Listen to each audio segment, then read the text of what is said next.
ಎಲ್ಲರಿಗೂ ನಮಸ್ತೆ. ಯಾರ್ಯಾರು ಕೆ-ಸೆಟ್ ಅಪ್ಲೈ ಮಾಡಿದ್ದಾರೆ ಅವರೆಲ್ಲರಿಗೂ ಆಲ್ ದಿ ಬೆಸ್ಟ್ ಹೇಳ್ತಾ, ಎಕ್ಸಾಮ್ ಪ್ಯಾಟರ್ನ್ ಎಲ್ಲರಿಗೂ ಗೊತ್ತಿರುತ್ತೆ ಅಂದ್ಕೊತೀನಿ. ಯಾರ್ಯಾರು ಗೊತ್ತಿಲ್ಲ ಅವರೆಲ್ಲ ನೋಡಿ. ಏನಿಲ್ಲ, ಕೆ-ಸೆಟ್ ಎಕ್ಸಾಮ್ ಪ್ಯಾಟರ್ನಲ್ಲಿ 2 ಪೇಪರ್ಸ್ ಇರುತ್ತೆ. ಪೇಪರ್ 1 ಬಂದು ಜನರಲ್ ಪೇಪರ್.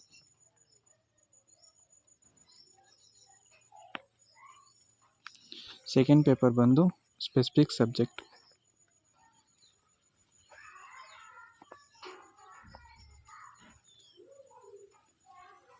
ಅಂದರೆ ನೀವು ಯಾವ್ದು ಚೂಸ್ ಮಾಡಿರ್ತೀರೋ ಸಬ್ಜೆಕ್ಟ್ ಅದ್ರ ಮೇಲೆ ಡಿಪೆಂಡ್ ಆಗುತ್ತೆ. ಜನರಲ್ ಪೇಪರ್ ಮಾತ್ರ ಎಲ್ಲರಿಗೂ ಸೇಮ್ ಇರುತ್ತೆ. ಮತ್ತು ಇದರಲ್ಲಿ 50 ಕ್ವಶನ್ಸ್ ಇರುತ್ತೆ. ನಂಬರ್ ಆಫ್ ಕ್ವಶನ್ಸ್ ಬಂದು 15 questions.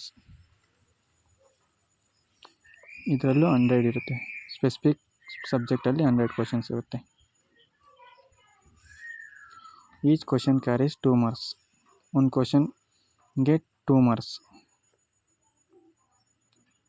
Total number of marks ಬಂದು 50 ಇಂಟು 200 ಮಾರ್ಕ್ಸ್.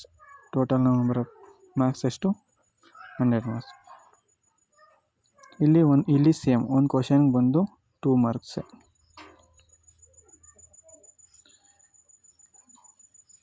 ಇಲ್ಲಿ ಟೋಟಲ್ ನಂಬರ್ ಆಫ್ ಮಾರ್ಕ್ಸ್ ಬಂದು 100 ಇಂಟು 200 ಮಾರ್ಕ್ಸ್. ಇಲ್ಲಿ ಡ್ಯೂರೇಷನ್ ಬಂದು 2 hours. ಇಲ್ಲಿ 1 hour duration. Total number of hours 3 hours. Exam ಎಲ್ಲ ಆನ್ಲೈನ್ ಮೋಡಲ್ಲಿರುತ್ತೆ. ಯಾರು ಕನ್ಫ್ಯೂಸ್ ಆಗಬೇಡಿ ಆಫ್ಲೈನ್ ಅಂತ.